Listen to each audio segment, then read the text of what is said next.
گیت گاتا رہوں میں نبی کے، ہو توفیق ایسی عطا یا الہی۔ مسلک کا تو امام ہے الیاس قادری، مسلک کا تو امام ہے الیاس قادری، تدبیر تیری تام ہے الیاس قادری، تدبیر تیری تام ہے الیاس قادری، فکر رضا کو کر دیا عالم پہ آشکار، یہ تیرا اونچا کام ہے الیاس قادری۔ سنی مولانا اور علماء کی باتیں میں آپ کو بتا رہا ہوں، میں نے آنکھوں سے دیکھا ہے۔ انہوں نے اپنا ہاتھ ہلا کے دکھایا، ہڈی ٹوٹی ہوئی دکھائی، دیکھو میری ہڈی ٹوٹی ہوئی ہے، میں ہلا رہا ہوں، میرے کو درد نہیں ہو رہا۔ زیادہ کھائے گا تو دنیا میں تو اس کو حساب دینا ہی پڑے گا، دنیا کا حساب تو ڈاکٹر لیتا ہی ہے نا، اس سے بیمار تو پڑتا ہی ہو۔ Bapa Jan realized the harms of that and warned the Muslim community worldwide that, be alert and be careful. This what you see as good for you is in fact dangerous for you. أعوذ بالله من الشيطان الرجيم.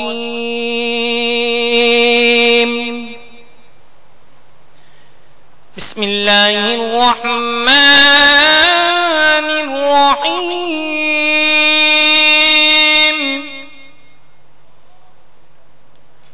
فلا أقسم بما تبصرون وما لا تبصرون إنه لقول رسول كريم. فلا أقسم بما تبصرون وما لا تبصرون إنه لقول رسول كريم. وما هو بقول شاعر قليلا ما تؤمنون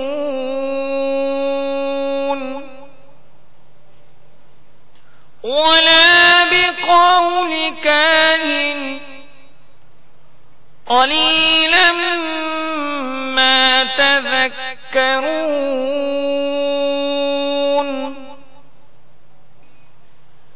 آمنت بالله صدق الله العظيم. صلی اللہ علیہ وسلم، صلی اللہ علیہ وسلم، صلی اللہ علیہ وسلم، صلی اللہ علیہ وسلم.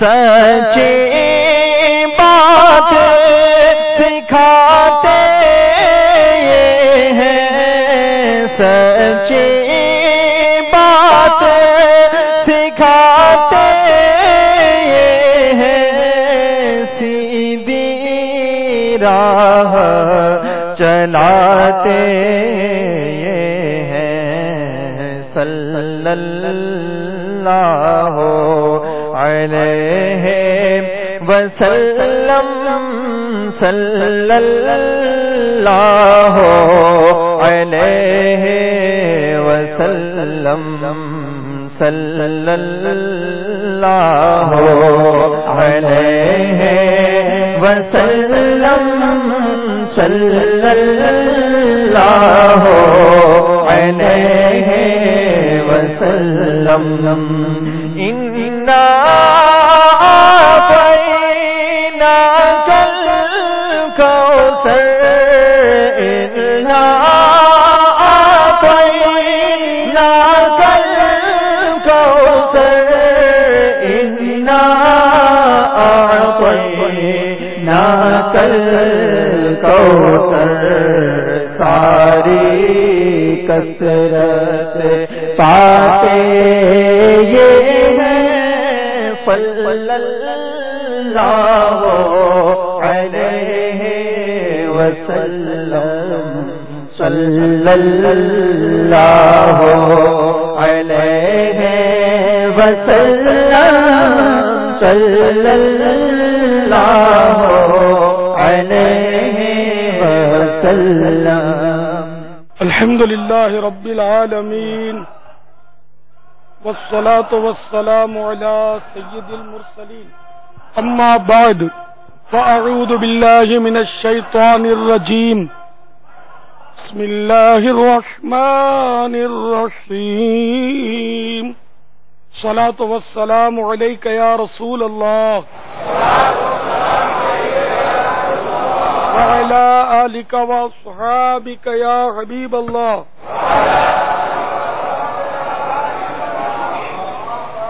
الصلاة والسلام عليك يا نبي الله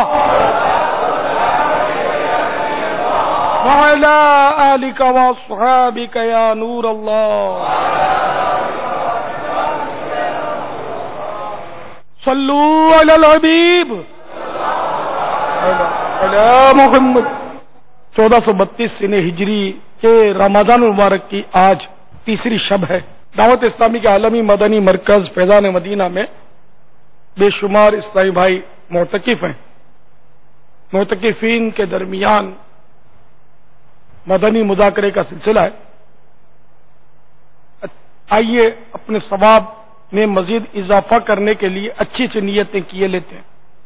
حسب حال اچھی اچھی نیتیں کرتے جائیے۔ اللہ کی رضا پانے اور ثواب کمانے کے لیے اچھی اچھی نیتیں کرتا ہوں۔ اول تاخیر مکمل مدنی مذاکرہ سنوں گا۔ یہاں تک ہو سکا دو زانوں بیٹھ کر میں دین سمجھنے کے لیے نگاہیں نیچی کیے خوب کان لگا کر سنوں گا۔ صلو علی الحبیب، توبو الی اللہ اور اذکر اللہ وغیرہ سن کر ثواب کمانے اور صدا لگانے والے کی دلجوئی کے لیے نمایاں آواز سے جواب دوں گا۔ یہ اپنے لیے مزید نیتیں بڑھا رہا ہوں۔ کوئی کیسے ہی ناگوار انداز میں سوال کرے صبر کروں گا، یقینی معلومات ہوگی تو ہی جواب دوں گا، ورنہ بزرگوں کی سنت ادا کرتے ہوئے لا اعلم یا لا ادری کہہ دوں گا، نہیں آتا، نہیں معلوم وغیرہ کہہ دوں گا۔ جواب کے آخر میں واللہ تعالی اعلم ورسولہ اعلم عز وجل صلی اللہ تعالی علیہ وآلہ وسلم کہوں گا۔ غلطی کی صحیح نشاندہی پر فوراً ازالہ کر دوں گا۔ اعلاء کلمۃ الحق یعنی اللہ عز وجل کا کلمہ بلند کروں گا۔ پارہ 14 سورۃ النحل کی 125ویں آیت میں دیے ہوئے احکام کی پیروی کروں گا۔ وہ آیت یہ ہے ادعو الی سبیل ربک بالحکمت والموعظۃ الحسنہ، ترجمہ کنزول ایمان، اپنے رب کی راہ کی طرف بلاؤ پکی تدبیر اور اچھی نصیحت سے۔ بخاری شریف میں وارد اس فرمان مصطفیٰ صلی اللہ تعالی علیہ وآلہ وسلم بلغوا عنی ولو آیہ، یعنی پہنچا دو میری طرف سے اگر کہ ایک کیا ہے تو یہ پیروی کروں گا، نیکی کا حکم دوں گا، برائی سے منع کروں گا۔ صلو علی الحبیب صلی اللہ تعالی علی محمد۔ پیارے باپا جان یہ ارشاد فرمائیے جی جی کہ کھانے پینے کے حوالے سے آپ نے مدنی پھول ارشاد فرمائے، کم کھانے کے حوالے سے برکتیں بیان فرمائیں، خاتون جنت رضی اللہ تعالی عنہا کے حوالے سے بھی ہم ان کے یاد منا رہے ہیں۔ کیا ان کے حوالے سے بھی کوئی ایسا واقعہ ملتا ہے کھانے پینے کے حوالے سے جو ہمارے لیے جو ہے وہ مشعل راہ ہو؟ ان کی تو بھوک مشہور ہے، اس لیے حکایتیں ان کی ہیں کہ ان سے پتہ چلتا ہے کہ یہ بعض اوقات کئی روز تک ان کے فاقے ہوتے تھے. اس میں ایک حکایت اپنی فیضان رمضان جو کہ باب فیضان سنت جلد اول کا ایک باب ہے، اس کی آخر میں 12 حکایات دی ہوئی ہیں روزہ داروں کی. اس میں ایک حکایت ہے کہ حضرات حسنین کریمین رضی اللہ تعالی عنہما بچپن شریف میں ایک بار بیمار ہو گئے تو امیر المومنین حضرت مولا کائنات علی المرتضی شیر خدا کرم اللہ تعالی وجہ الکریم اور حضرت سیدتنا بی بی فاطمہ اور خادمہ حضرت سیدتنا فضہ رضی اللہ تعالی عنہا نے ان شہزادوں کی صحت یابی کے لیے 3 روزوں کی منت مانی. اللہ تعالی نے دونوں شہزادوں کو شفا عطا فرمائی، چنانچہ 3 روزے رکھ لیے گئے. حضرت مولا علی کرم اللہ تعالی وجہ الکریم 3 صاع جو لائے. 1 صاع تقریباً 4 کلو 100 گرام کا ہوتا ہے. تینوں دن پکایا. جب افطار کا وقت آیا اور تینوں روزہ داروں کے سامنے روٹیاں رکھی گئیں تو ایک دن مسکین، ایک دن یتیم اور ایک دن قیدی دروازے پر حاضر ہو گئے اور روٹیوں کا سوال کیا تو تینوں دن سب روٹیاں ان سائلوں کو دے دیں اور صرف پانی سے افطار کر کے اگلا روزہ رکھ لیا. یہ خزان العرفان میں صدر الفاضل سیدنا محمد نعیم الدین مراد آبادی علیہ رحمۃ اللہ علیہ نے نقل کیا ہے. اللہ عز و جل کی ان پر رحمت ہو اور ان کے صدقے ہماری مغفرت ہو. بھوکے رہ کے خداوروں کو کھلا دیتے تھے، کیسے صابر تھے محمد کے گھرانے والے. صلو علی الحبیب صلی اللہ تعالی علی محمد. قرآن مجید میں اللہ تعالی نے اپنے پیارے محبوب دانا غیوب منزہ عن العیوب صلی اللہ تعالی علیہ وآلہ وسلم کی پیاری پیاری شہزادی کے گھرانے کے اس ایمان افروز ایثار کو پارہ 29 سورۃ الدار آیت نمبر 8 میں اس طرح بیان فرمایا ہے. وَيُطْعِمُونَ الطَّعَامَ عَلَىٰ حُبِّهِ مسكينا ويتيما وأسيرا إنما نطعمكم لوجه الله لا نريد منكم جزاء ولا شكورا. میرے آقا نعمت امام اہل سنت عظیم البرکت عظیم المرتبت پروان شمع رسالت مجدد دین و ملت مولانا شاہ امام احمد رضا خان علیہ رحمت الرحمان اپنے شعرا آفاق ترجمہ قرآن کنز الایمان تو اس کا ترجمہ کچھ یوں کرتے ہیں اور کھانا کھلاتے ہیں اس کی محبت پر مسکین اور یتیم اور اسیر یعنی قیدی کو. ان سے کہتے ہیں ہم تمہیں خاص اللہ کے لیے کھانا دیتے ہیں، تم سے کوئی بدلہ یا شکر گزاری نہیں مانگتے. سبحان اللہ. اس ایمان افروز حکایت میں اہل بیت اطہار رضی اللہ تعالی عنہم کے جذبہ ایثار کا کیا خوب اظہار ہے. واقعی 3 دن تک صرف پانی پی کر روزہ رکھ لینا کوئی معمولی بات نہیں. ہم اگر ایک روزہ رکھیں تو افطار میں ٹھنڈا ٹھنڈا شربت، کباب، سموسے، میٹھے میٹھے پھل، گرما گرم بریانی اور نہ جانے کیا کیا چاہیے. اس قدر تنگ دستی کے عالم میں اتنا شاندار ایثار یہ انہی کا حصہ تھا. ایثار کی ایک فضیلت سماعت فرمائیے. سرکار مدینہ صلی اللہ تعالی علیہ وآلہ وسلم کا فرمان مغفرت نشان ہے جو شخص اس چیز کو جس کی خود اس سے حاجت ہو دوسرے کو دے دے تو اللہ عز و جل اسے بخش دیتا ہے. سبحان کیا بات. جیسے آپ کے پاس قلم ہے اور دوسرے کو اس کی آپ کو حاجت ہے لیکن آپ نے کسی اور حاجت مند کو یہ قلم ایثار کر دیا تو یہ گویا اس کے لیے یہ بشارت ہے کہ جو شخص اس چیز کو جس کی خود اس سے حاجت ہو دوسرے کو دے دے تو اللہ عز و جل اس سے یعنی اس دینے والے کو بخش دیتا ہے. کاش ہم بھی ایثار سیکھیں. ہم لوگ تو یار بس ایسا ایسا کرتے ہیں کہ بس توبہ توبہ توبہ، کھانے ہی پر بیٹھتے، حالانکہ کھانے پر تو کیا آدمی مطلب ایثار کرے، اپنا ذاتی کھانا تو ہے ہی کون سا۔ ایثار کی تعریف یہی ہے کہ اپنی ذات پر، اپنی حاجت کی چیز کو اپنی ذات پر دوسرے کو ترجیح دے، ایثار کی تعریف اسی طرح ہے۔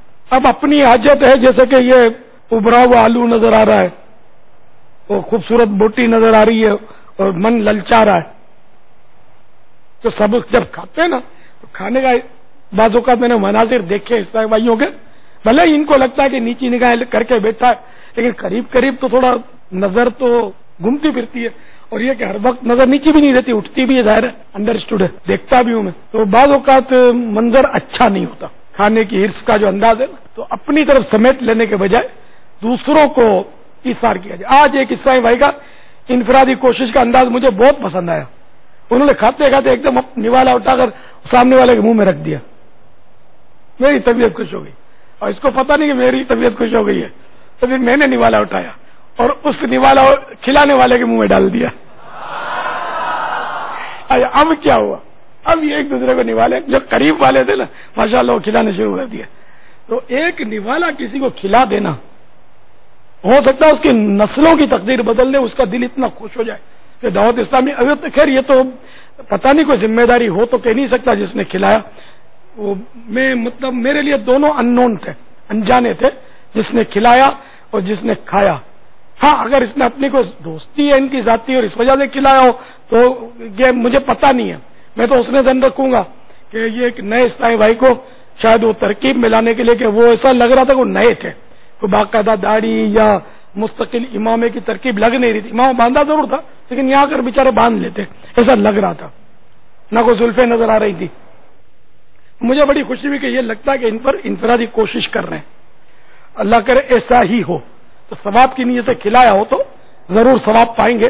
تو یہ ہے ایسے، میں نے امام غزالی علیہ رحمۃ اللہ الوالی کا بھی پڑھا ہے، اس میں کیمیا سعادت میں پڑھا تھا، یاد پڑتا ہے کہ آقا جو ہے، اب آقا اور غلام کا دور نہیں ہے، سیٹ نوکر یا یعنی کہ نگران اور ماتحت، یہ سب مطلب ایک دوسرے کو اپنے پیر اور مرید، استاد اور شاگرد، یعنی جو بڑا ہوتا ہے نا وہ اگر اس طرح کا کام کرے گا چھوٹے کے ساتھ تو اس کی بہت دلجوئی ہوتی ہے، چھوٹا بڑے کے ساتھ کرے تو وہ ذرا وہ جمتا نہیں ہے۔ تو انہوں نے امام غزالی علیہ رحمۃ اللہ علیہ والی نے لکھا ہے کہ آقا کو چاہیے کہ کبھی کبھی نوالے کو خوب دیسی گھی، اصلی گھی، اب وہ تو پہلے تو اصلی ہوتا ہوگا، کہ خوب وہ گھی میں تر کرے، تر بتر ٹیسٹی نوالا بنا کر اپنے ہاتھ سے اپنے غلام کے منہ میں رکھ دے۔ کیا ہے شفقت کا انداز امام غزالی نے بتایا، میں سمجھتا ہوں کہ وہ سارے گلے شکوے ختم ہو جائیں اگر کوئی سیٹ کبھی نوکر کے ساتھ ایسا کر دے، لیکن وہ شیطان کان میں بولے گا، وہ نفس بھی دوسرے کان میں بولے گا کہ دیکھ اگر نوکر کو تو نہیں نوالا کھلایا نا، یوں کیا نا نوکر تیرے سر پہ چڑھ جائے گا، ارے یار سر پہ نہیں چڑھے گا، قدموں میں گر جائے گا، کر کے تو دیکھو یار پہلے سے طے کر لے تیرے سر پہ چڑھ جائے گا، تو تم کو شیطان بولتا ہے۔ اپنے ماتحتوں کے ساتھ شفقت کر کے دیکھو، پھر بتانا کہ سر پہ چڑھتا ہے پیر میں گرتا ہے۔ یعنی اگر نگران ہمارا یا کوئی رکن شورا یا کوئی عالم دین یا کوئی امام صاحب اپنے مقتدی کے ساتھ یا استاد اپنے شاگرد کے ساتھ ایسا کرے اور وہ نوالا اللہ کی رضا کے لیے، جبکہ کوئی معنی شرعی نہ ہو، دیکھو اگر کوئی امرد ہے اس کو نوالا نہ کھلایا جائے کہ مطلب اس میں رسک ہے کہ اس کے ہونٹوں سے ہاتھ ٹچ ہوں گے اور یا دوسرا بدگمانی بھی کر سکتا ہے، اس میں احتیاط کی حاجت ہے۔ تو ویسے یعنی کوئی معنی شرعی نہ ہو اور اگر استاد شاگرد کو اپنے ہاتھ سے نوالا کھلائے اس سر پہ نہیں چڑھے گا، قدموں میں گرے گا۔ میرے کو تو لگتا ہے ایسا وہ اس میں استاد شاگرد پر ایسی چھاپ پڑے گی کہ اب تو میرے کو صحیح ہونا ہی پڑے گا، اب میں اگر گڑبڑ کروں گا، سبق یاد نہیں کروں گا یا استاد صاحب کی نافرمانی کروں گا تو پھر آئندہ نوالا کھلائیں گے نہیں، میرے سے ناراض ہو جائیں گے۔ یہ اب آج خوش ہو گئے نا تو اب ان کی خوشی کو دوام اسی صورت میں ملے گا کہ میں سیٹ ہو جاؤں۔ مجھے یہ کسی عالم صاحب نے بتایا تھا وہ مبارکپور شریف میں جو اپنا بہت بڑا جامعہ ہے، جامعۃ الاشرفیہ، الجامعۃ الاشرفیہ، کہ کس نے بتایا تھا یہ مجھے اب یاد نہیں آ رہا، کہ 2-3 سادات تھے ان کے شاگردوں میں سے، سید زادے، اب پڑھتے نہیں تھے برابر. اب ہم جو سنی جو ہوتے اور پھر اعلی حضرت سے منسوب رضوی سنی ہوتے نا، جتنا عشق ان میں ملے گا نا، اہل بیت سے محبت، سیدوں کا ادب، یہ اور لوگوں میں بھی ہوتا ہے لیکن غالباً وہ جو ان میں ہوتا ہے نا رضویوں میں. میں نے یہ تو میری جو زندگی رضوی علماء میں کافی میرا وابستہ رہا ہوں میں، اور میرا سلسلہ بھی یہی رضوی اور اعلی حضرت کے ہم نے واقعات پڑھے ہیں، بیان کیے کہ سیدوں کا کس طرح احترام کرتے تھے. تو اب یہ سیدوں کو مار پیٹ بھی نہیں کر سکتے، جو جھاڑ بھی نہیں سکتے، کیا کریں اب یہ پڑھے کیسے. تو پھر مجھے یاد پڑتا انہوں نے فرمایا کہ وہ میں نے ان سیدوں کا احترام بڑھا دیا، شہزادے شہزادے ادب اور احترام. تو مروت میں انہوں نے پڑھنا شروع کر دیا، یہ مروت میں ترکیب بن جائے گی. تو اس لیے مطلب کسی کو پڑھا نا کہ وہ اپنا ہے نا حدیث پاک میں نا انزل الناس منازلہم، لوگوں کے ساتھ ان کی منزلوں کے مطابق سلوک کرو. منزل منصب، جیسے آپ کوئی بہت مالدار کا بیٹا آ گیا پڑھنے کے لیے تو اس کے تھوڑے چاو چوچلے برداشت کرنے پڑیں گے. اب اس کو ایک مسکین اور غریب کی طرح اس بچے کو حق ہوگا تو بھاگ جائے گا، پڑھے گا نہیں، بہت مشکل ہے. کہ آپ ان دونوں کو ایک ہی کھونٹے سے باندھ دو تو مشکل ہے. تو اس کو تھوڑا اس کی کیٹیگری جو ہے نا اس کے مطابق مان دے کر آہستہ آہستہ اس کو وہ اس کو مسکین کے انداز کا وہ عادی بنانا پڑے گا، ایک دم سے نہیں بنے گا. اسی طرح کوئی بڑا آدمی آ گیا تو اس کو آپ بولیں گے تشریف رکھیے. چھوٹا آدمی ہے اس کو بیٹھ جاؤ بولیں گے نا، تو یہ کہ مان دینا پڑے گا بڑوں کو کہ ان کا ایک منصب ہے. جیسے میں نے اعلان کیا بھائی دارالفتہ کے اسلامی بھائی، ہمارے مدنی اسلامی بھائی، درس نظامی کے اسلامی بھائی، توڑے حدیث والے ہیں تو وہ بھی آگے آ جائیں. ان کی ایک منزل ہے کہ علم دین سے ان کی نسبت ہے تو ان کو ہم مان دیتے ہیں. اور عام اسلامی بھائی کا ان کا درجے میں فرق ہے. اللہ کے نزدیک کون کیا درجہ رکھتا ہے تو ہمیں نہیں معلوم، لیکن ظاہری طور پر ان کا درجہ بڑا ہوتا ہے. عالم عالم ہوتا ہے اور عوام عوام ہوتے ہیں. جیسے کہ وہ قول بزرگوں کا مجھے تو بہت پسند آتا ہے کہ عالم ہی انسان ہوتا ہے. اور سمجھ میں بھی آتا ہے کہ جو جاہل ہوتا ہے وہ ایسی حرکتیں کرتا ہے کہ حیوان کو پیچھے رکھ دے، بارہا ایسا ہوتا ہے. عالم جو واقعی عالم ہو، عالم باعمل ہو، تو کبھی ایسی اوچھی حرکت نہیں کرے گا. وہ اس کا اپنا ایک وقار برقرار رکھے گا وہ، کیونکہ عالم جو ہے نا وہ عالم کو چلا رہا ہے. جی ہاں، دنیا کو چلانے والا عالم ہے، جاہل نہیں. بازار بھلے ارباب اقتدار عالم نہ ہو لیکن اصل میں رجوع عالم سے ہی ہوگا. آپ کو مسئلہ پوچھنا تو وزیر اعظم کو فون نہیں کرو گے، آپ دارالفتہ اہل سنت کو فون کرنا پڑے گا یا کسی بھی سنی مفتی کو فون کرو گے. اندر اسٹوڈ ہے صدر صاحب کو آپ مطلب وراثت کے مسئلے نہیں پوچھو گے کہ میرے وہ والد صاحب فوت ہو گئے، ہم کو ورثہ تقسیم کرنا ہے اور یہ ہمارے قریب ترین رشتہ دار ہیں، تو وہ آپ کو بتایا کس کا 2 حصے اور کس کا 1 حصہ اور فلاں رشتہ دار کو نہیں ملے گا ترکہ. یہی بتائیں گے نا. صدر یا وزیر اعظم یا اور کوئی منسٹر تو نہیں بتائے گا نا اپنے کو. تو یہ اسی طرح مطلب ہے کہ عالم کا درجہ جو ہے نا یہ بادشاہ سے، وزیر اعظم سے، صدر سے یا دنیا کے دنیاوی مناصب جتنے بھی ہیں نا ان سب سے ان کا درجہ بڑا ہوتا ہے. دنیا میں ٹھیک ہے لوگ اب عالم کو نہیں اتنا مطلب اہمیت معاذ اللہ دے رہے، لیکن ایمانداری کی بات ہے کہ عالم کا درجہ بہت بڑا ہے. یہ بتاؤ اگر کوئی مطلب ہے کہ وزیر کو دیکھیں گے کیا ثواب ملے گا؟ اور عالم کے چہرے کا دیکھنے کا حدیث شریف میں کہ عالم کے چہرے کو دیکھنا عبادت ہے نا حدیثوں میں نا بھائی. عالم کے چہرے کو دیکھنا عبادت ہے یار. کیا وزیر اعظم یا صدر یا بادشاہ یا کوئی بہت بڑے سیاسی لیڈر کی بھی فضیلت آئی ہے کہ اس کا چہرہ دیکھنا عبادت ہے؟ ہاں اگر کوئی بادشاہ یا کوئی وزیر عالم دین ہے تو اس کے چہرے کو اگر دیکھیں گے تو بطور عالم دین بنیت ثواب دیکھیں گے تو ثواب ملے گا، بنیت وزیر دیکھیں گے تو پھر بھی ثواب کا ملے گا. عالم کہ اس کا عالم ہونا جو ہے نا یہ ایک اس کی وزارت سے یقیناً بہت زیادہ اہم ہے. وزارت کی تو فضیلت بھی کیا ہے، بلکہ یہ تو سب خطرے کی گھنٹیاں ہیں کہ مطلب آخرت کے حساب بہت بھاری ہے. ان منصبوں میں یہ بہت مطلب رسکی منصب ہے، اس میں انصاف کرنا بہت دشوار ہوتا ہے. اللہ تعالیٰ مطلب یہ کہ اللہ تعالیٰ ہم سب کو عالم بنائے، عالموں کا غلام رکھے، بس عالموں کے قدموں سے جدا نہ ہونا، یہ میری تم کو وصیت ہے۔ عالموں کے قدموں سے ہٹو گے گمراہ ہوتے دیر نہیں لگے گی۔ عالم ہو سنی، ہاں کہ جو بدمذہب ہے نا اعلیٰ حضرت فرمائے وہ عالم دین ہے ہی نہیں۔ عالم دین اونلی جو خوش عقیدہ سنی ہے وہ عالم دین ہے نا، اس کو اس کی فضیلت حاصل ہے جو اہل حق ہے۔ مطلب ہے کہ بس قدموں کی خاک کا سرما لگاؤ گے، عقیدہ درست ہوگا، تمہاری آنکھ انشاءاللہ اس کا مرض چلا جائے گا۔ ارشاد یاد آ رہا ہے کہ اگر عالم ولی نہیں ہے تو پھر کوئی ولی نہیں ہے۔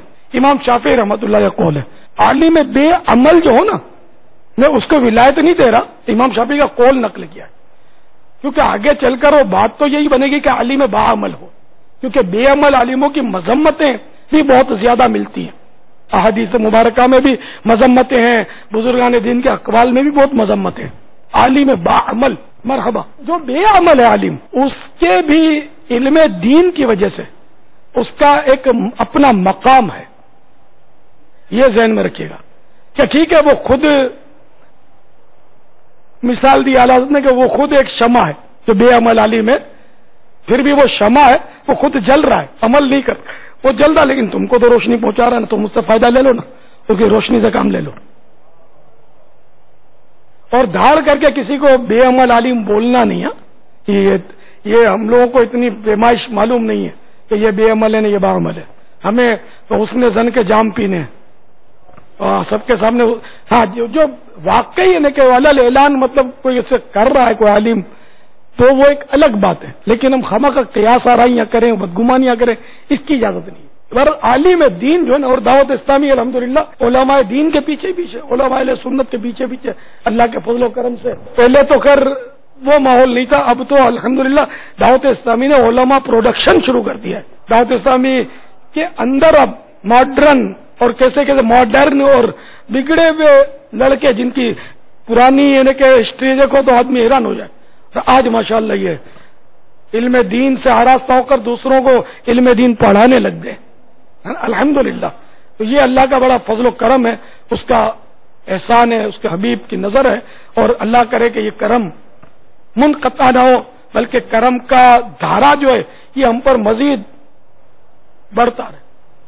اللہ کرے کہ بس ہم علماء سے دور نہ ہوں، ہم علماء کے ساتھ انشاءاللہ پیچھے پیچھے جنت میں چلے جائیں گے، اور جنت میں بھی علماء کو نہیں چھوڑنا۔ ہاں جی ہاں، جنت میں بھی عالم کی ضرورت پڑے گی، بتائے حدیث پاک ہے کہ جنت میں بھی عالم کی ضرورت پڑے گی، یعنی اللہ تعالی فرمائے گا مانگو تو یہ علماء سے مشورہ کریں گے، مسئلہ پوچھیں گے، یہ مسئلہ دنیا میں مسئلہ بولتے نا، علماء سے پوچھیں گے کہ کیا مانگے، تو علماء بتائیں گے کہ یہ مانگو وہ مانگو وہ مانگو۔ جی ہاں حدیث شریف۔ تو عالم تو کبھی بھی مطلب اس سے ہم کو ہے ہی نہیں، مطلب جب مسئلہ پوچھنا ہے گوٹ پھنسے گی تو جتنا بھی مخالفت کرتا جائے گا عالم کے پاس۔ حضرت بہت غصہ آ گیا تھا اور نکل گیا منہ سے 1 2 3 3 طلاق دے دی، کوئی ہے بچنے کی صورت؟ ظاہر ہے کہ وہ پوچھے گا، کسی عالم سے پوچھے گا نا کہ میں نے 3 طلاق غصے میں اگر دے دی ہے تو غصے میں کوئی رعایت ملتی ہے کہ نہیں ملتی؟ اب یہ تو پولیس والوں کو پوچھو کہ غصے میں وہ فائر کر دیا، چھری گھونپ دی، سریے کے پیچھے چلے گیا اور جج کو جا کے بولے غصہ بہت آ گیا تھا اس لیے میں نے تو مار دیا بندہ، تو ٹھیک ہے مجھے بھی غصہ آ رہا ہے، پھانسی کا بندے پہ لٹکا رہا ہوں تیرے کو، تو لکھ دے گا، صحیح نا؟ تو غصہ تو اسی لیے غصے کی اجازت تو نہیں ہے اپنے کو، غصہ آئے تو اس کو قابو کرو، آ گیا ٹھیک ہے وہ اپنا بے بسی ہے، اس کے ذریعے خلاف شرع حرکت کوئی نہ کرے۔ تو اگر غصے میں بھی کسی نے 3 طلاق دے دی تو وہ اپنی بیوی سے محروم ہو گیا، طلاق مغلظہ گیا کام سے۔ تو اب پوچھے گا تو عالم سے نا، کسی دنیاوی لیڈر سے یا کوئی سرمایہ دار سے یا کوئی بہت بڑے سیٹ سے تو نہیں پوچھے گا نا جا کر، یا پولیس کے افسر سے بھی نہیں پوچھے گا، فوج کے کپتان سے بھی نہیں پوچھے گا، پوچھنا مسجد کے مولانا کو ہے، امام صاحب اگر عالم ہے یا مفتی ہے تو ان کو آدمی پوچھے گا، یا کسی داڑھی والے کو پکڑ کے پوچھے گا کہ یہ مولانا کا مشابہ، عالم کا مشابہ۔ لیکن اب میں آپ کو مشورہ دوں گا کہ عام مسجد کے امام کو یا عام عالم کو بھی یہ طلاق کے مسئلے نہیں پوچھنا، صرف دارالافتاء اہل سنت یا کوئی بھی سنی مفتی سے آپ یہ پوچھنا ورنہ پھنس جاؤ گے. مجھے دعوت اسلامی کے بننے سے پہلے مفتی اعظم پاکستان مفتی وقار الدین صاحب رحمۃ اللہ علیہ کی صحبت میں بہت رہا ہوں. مجھے انہوں نے منع فرمایا تھا, دیکھو الیاس تم طلاق کے مسئلے کسی کو نہیں بتانا, کوئی پوچھے تو. میں منع کیا, میری ان کے سامنے تھی پوزیشن, میری معلومات کتنی ہے. حالانکہ میری معلومات کے بارے میں تو انہوں نے بہت پہلے لکھ کر دے دیا کہ اس کی عالم اچھے خاصے عالم کی طرح الیاس کی معلومات ہے, یہ لکھا ہے انہوں نے, لیکن عالم نہیں کہا, اچھے خاصے عالم کی طرح ہے جو لکھا ہے. لیکن مجھے ہی منع کیا تھا کہ دیکھو طلاق کے بارے میں جواب مت دینا, ہم لوگوں کے پاس بھیجنا. یہ بہت نازک ہوتے ہیں کہ بعض وہ آدمی سوال غلط کرتا ہے. اب میرے ایسا مشہور آدمی تو جواب دیتے تو مسئلہ ہو جائے. وہ سوال ہی غلط کرے گا, جو سوال کرے گا بالفرض نے اس کے مطابق جواب دے بھی دیا, اس نے جا کر بولنا کہ الیاس قادری نہیں ہوں بولا, اور مسئلہ کوئی اور تھا, الیاس قادری کی ہو گئی ٹھکائی. اس لیے جو مشہور ہے ان کو زیادہ احتیاط کی ضرورت ہے. اور شرعی مسئلہ جب تک 100% معلوم نہ ہو اس وقت مفتی کو بھی بتانے کی اجازت نہیں ہے. ہاں 100% معلوم نہیں ہے تو مفتی بھی خالی قیاس کے گھوڑے نہیں دوڑا سکتا, کوئی بھی اجازت نہیں ہے. سب کے لیے مطلب پرنسپلس ہیں, اصول ہیں, اور ان پر کاربن رہنا ہی پڑے گا. واللہ تعالی اعلم ورسولہ اعلم عز وجل وصلی اللہ تعالی علیہ وآلہ وسلم. صلو علی الحبیب صلی اللہ تعالی علی محمد. مجھے کسی استاذ نے یاد پڑتا ہے کہ اپنا سنایا تھا کہ میں نے یوں کیا, اور وہ پڑھنے لگے. سید دادے جو تھے, ایک تھا یا 2-3 تھے, کہ وہ بولا چل نہیں رہے تھے ترکیب میں. پھر میں نے ان کا احترام شروع کر دیا, سید صاحب, شہزادے, سید صاحب, تو پھر وہ سیٹ ہو گئے. یہ سمجھ میں آتا ہے کہ کیونکہ ان کا منصب ہے, سیدوں کا ایک منصب ہے, ان کی وجاہت ہے, اس لیے ان کو ان کے حساب سے چلانا ہے, اور ایک عام آدمی کے بچے کو اس کے حساب سے چلانا ہے, مالدار کا بچہ اس کو اس کے حساب سے چلانا ہے, وزیر کا بچہ اس کو اس کے حساب سے چلانا ہے. یہ سب کی کیٹیگریز ہیں. البتہ علماء کو یہ منع کیا گیا کہ علماء سرمایہ داروں یا ارباب اقتدار کے گھر پہ جا کر ان کے بچوں کو نہ پڑھائیں. یہ منع ہے. یہ کچھ اس طرح کا کہ یہ مطلب ہے کہ خوشامد یا چاپلوسی میں آ جائے گا, اور علم دین کا یہ احترام نہیں ہے. اس طرح کا میں نے پڑھا ہے کہ وہ آپ کے پاس حاضر ہو, علماء کے پاس, وہ ان کا شہزادہ جو بھی ہے وہ گھر کا شہزادہ ہے, عالم دین سے بڑھ کر تو اس کا باپ بھی نہیں ہے, جبکہ وہ عالم دین نہیں ہے. تو اس کو حاضر ہونا پڑے گا. تو عالم دین کو اتنا سستا نہیں ہونا چاہیے کہ جو در در بھٹکتا پھرے اور سرمایہ داروں کے آگے پیچھے گھومتا پھرے, وزیروں کے پاس وہ چکر کاٹتا پھرے. سب اس کے پاس حاضر ہوں, عالم دین کے پاس. لیکن عالم دین اپنے آپ کو یہ نہیں سمجھے کہ میرے پاس سب حاضر ہو, یہ تو پھر پھنسے گا. اس کو پھر تکبر یا جو بھی بھیجا کہ مسائل اس کے لیے ہوں گے. لیکن یہ غیر عالم کو یہ ذہن رکھنا ہے کہ مجھے حاضر ہونا ہے, عالم کو طلب نہیں کرنا ہے میرے دربار میں. یہ غیر عالم کو سوچنا چاہیے. یا اگر بلانا بھی ہے تو خود حاضر ہو, بڑا آدمی جو حاضر ہو اور دست بوسی کر کے درخواست کرے کہ حضور غریب خانے پر نیاز ہے, آپ کرم فرما دیجیے. وہ ایک